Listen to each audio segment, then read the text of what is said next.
नमस्कार दोस्तों, आपका स्वागत है रंजीत सिंह जी के स्टडी यूट्यूब चैनल में। दोस्तों, आज हम लोग हिंदी के टॉप 50 महत्वपूर्ण प्रश्न करने वाले हैं। ये प्रश्न आपके एमपीटेड बैग 1, बैग 2 और बैग 3 और आने वाली सभी पृथ्वी परीक्षाओं के लिए बहुत महत्वपूर्ण होंगे, इसलिए वीडियो को पूरा ध्यान से जरूर देखना। चलिए शुरू करते हैं। आपका पहला प्रश्न है, गत शिक्षण की मुख्य विधियों में कौन सी विधि शामिल है? इसके ऑप्शन है उद्बोधन विधि, या प्रवचन विधि, या स्पष्टीकरण विधि, या ऑप्शन डी उपरोक्त सभी। इसका सही जवाब है ऑप्शन डी उपरोक्त सभी। उद्बोधन विधि और प्रवचन विधि और स्पष्टीकरण विधि। अगला प्रश्न है, माध्यमिक स्तर पर गत शिक्षण के लिए कौन सी विधि प्रयोग में ली जाती है?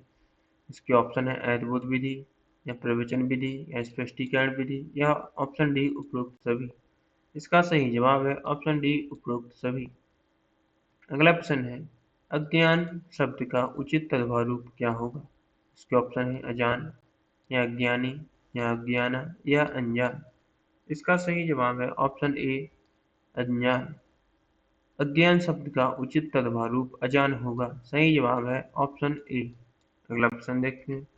अगला प्रश्न है, गोधूम का तदभव गेहूं है तो गोमय का तदभव क्या होगा? इसके ऑप्शन है गोमूत्र, गोबर, या गो, या गाय। इसका सही जवाब है ऑप्शन बी, गोमय का तदभव रूप गोबर होगा। सही जवाब है ऑप्शन बी। अगला प्रश्न देखते हैं। अगला प्रश्न है, अमीर किस भाषा का शब्द है? इसके ऑप्शन है फारसी, अरबी, या पुर्तगाली, या तुर्की। इसका सही जवाब है ऑप्शन बी, अमीर अरबी भाषा का शब्द है।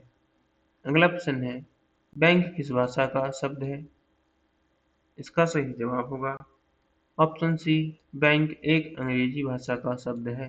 सही जवाब ऑप्शन सी। अगला प्रश्न है, प्रतिवादी का विलोम शब्द क्या होगा? इसके ऑप्शन है वादी, या संवादी, या निर्विवाद, या विवाद। इसका सही जवाब है ऑप्शन ए, प्रतिवादी का विलोम शब्द वादी होगा। अगला प्रश्न देखते हैं। अगला प्रश्न है, द्रव्य का उचित समानार्थी शब्द क्या होता है? इसके ऑप्शन है जल, तरल, या वित्त, या नील। इसका सही जवाब है ऑप्शन सी, द्रव्य का उचित समानार्थी शब्द वृत्त होगा। सही जवाब ऑप्शन सी। अगला प्रश्न है, कदली निम्नलिखित में से किसका समानार्थी शब्द है? इसके ऑप्शन है आम, केला, सेब, या अंगूर। इसका सही जवाब है ऑप्शन बी, कदली का समानार्थी केला है। सही जवाब है ऑप्शन बी। अगला प्रश्न देखते हैं।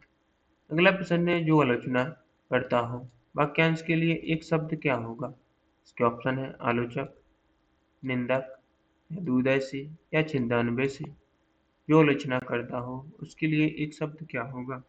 इसका सही जवाब है ऑप्शन ए आलोचक। अगला प्रश्न है, जो विशुद्ध या प्योर हो उसे हिंदी में क्या कहते हैं? इसके ऑप्शन है अशुद्ध, खरा, खोटा, या मिश्रित। इसका सही जवाब है ऑप्शन बी, खरा कहते हैं। अगला प्रश्न है, धात्री की जगह निम्नलिखित में से किस शब्द का प्रयोग नहीं किया जा सकता है? इसके ऑप्शन है माता का, आया का, पात्र का, या धारण करने वाले। इसका सही जवाब है ऑप्शन सी, पात्र का। अगला प्रश्न है, अनेकायती शब्द नांग का निम्न में से एक आयत क्या है? इसके ऑप्शन है हाथी, बादल, पर्वत, या उपयुक्त सभी। नांग का अनेकायती शब्द कौन है? इसका सही जवाब होगा ऑप्शन ए हाथी। अगला प्रश्न देखते हैं। अगला प्रश्न है, रुधिर, शौणित और खून किसके पर्यायवाची है? इसके ऑप्शन है पसीना, रक्त, पानी, या आंसू के। इसका सही जवाब है ऑप्शन बी, रक्त के। रुधिर, शौणित और खून यह सभी रक्त के पर्यायवाची हैं। इसका सही जवाब है ऑप्शन बी।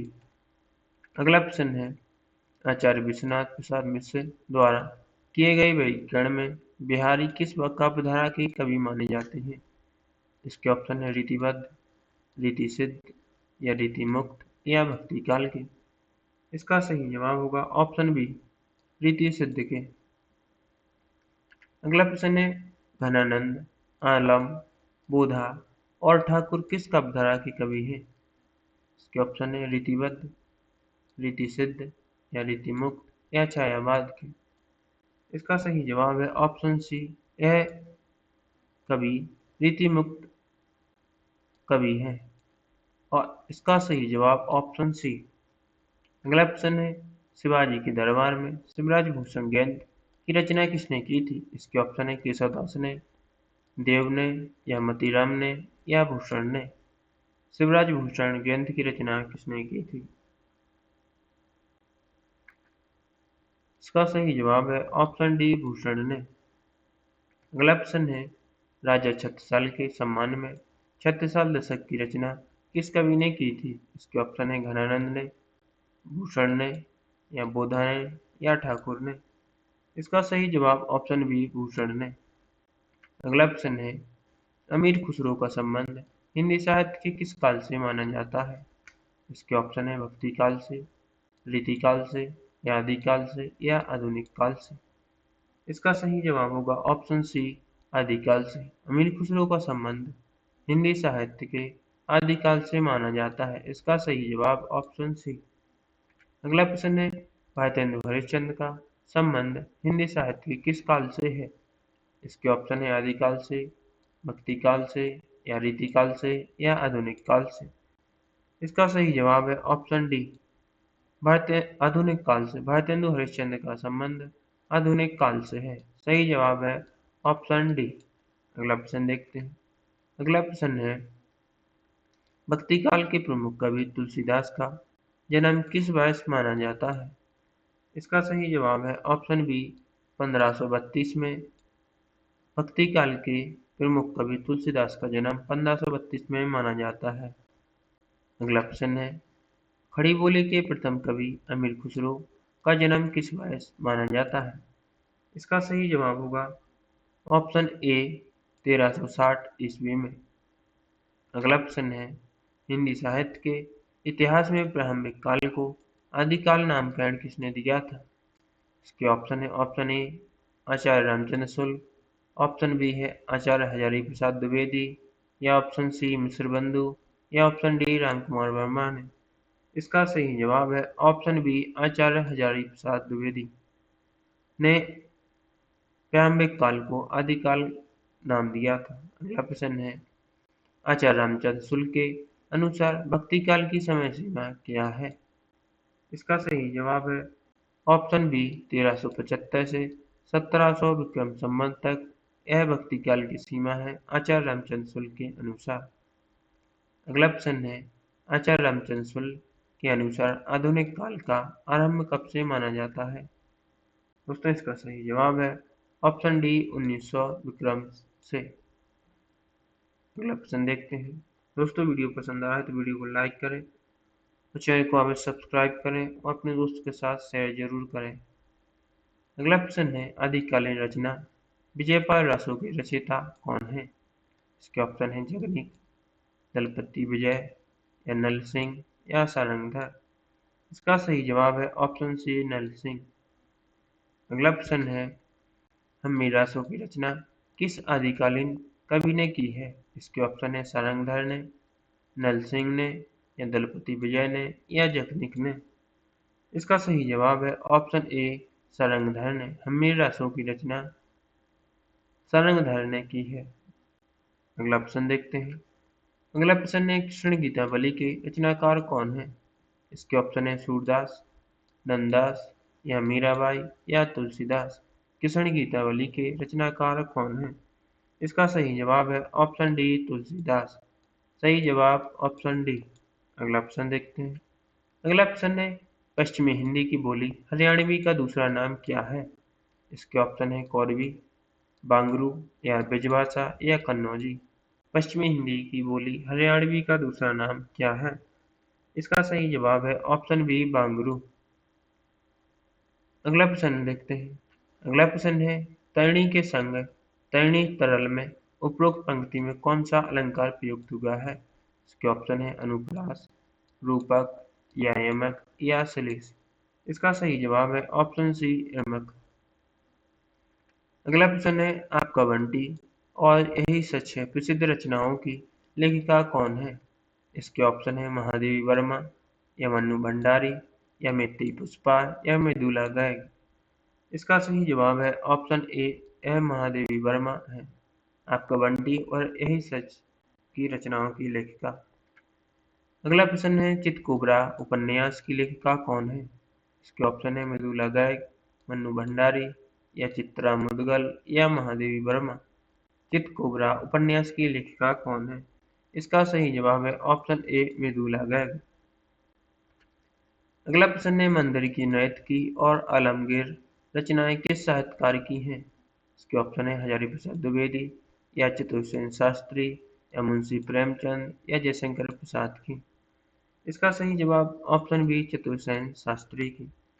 अगला प्रश्न है प्रेमचंद की किस रचना को हमीरपुर के अंग्रेज कलेक्टर ने जब्त कर लिया था?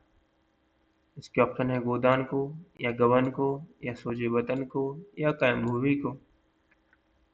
इसका सही जवाब ऑप्शन सी, सोजे वतन को।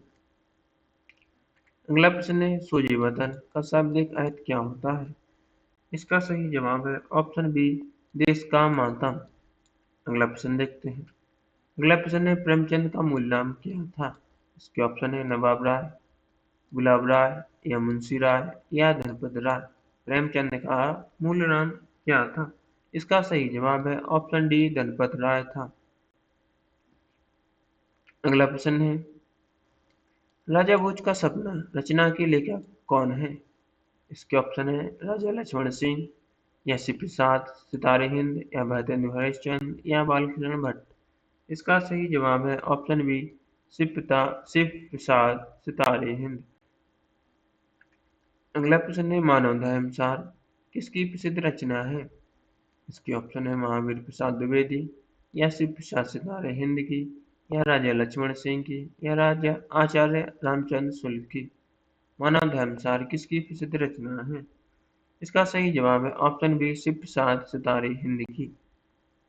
अगला प्रश्न है मत्स्य का सही तद्भव रूप क्या है? इसका सही जवाब है ऑप्शन बी, मछली। अगला प्रश्न है आग का शुद्ध तत्सम रूप क्या होगा? इसका सही जवाब है ऑप्शन सी, अग्नि। आग का सही तत्सम रूप अग्नि होगा। अगला प्रश्न है नरक का शुद्ध यानी कि तद्भव रूप हिंदी में क्या प्रयुक्त होता है? इसका सही जवाब है ऑप्शन बी, नरक। अगला प्रश्न है चंद्र का तद्भव रूप क्या होगा? इसका सही जवाब है ऑप्शन बी, चांद। चंद्र का तद्भव रूप चांद होगा। अगला प्रश्न है काला शब्द का सटीक व्योम शब्द क्या है? इसका सही जवाब है ऑप्शन सी, सफेद। काला शब्द का सटीक व्योम सफेद होगा। अगला प्रश्न है बृहस्पति ग्रह को अनेकार्थी शब्दों में क्या कहा जाता है? इसके ऑप्शन है दीर्घ, भारी, या बड़ा, या गुरु। इसका सही जवाब है ऑप्शन डी, गुरु कहा जाता है।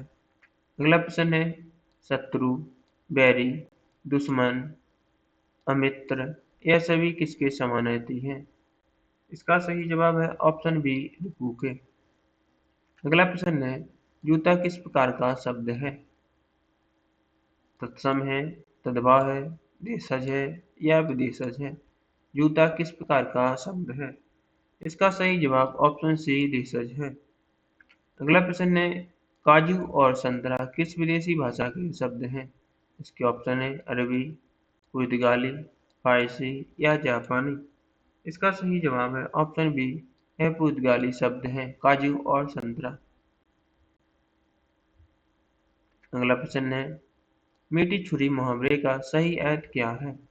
इसके ऑप्शन है कपटी मित्र, या अच्छा दोस्त, या बुद्धिमान व्यक्ति, या मूर्ख व्यक्ति।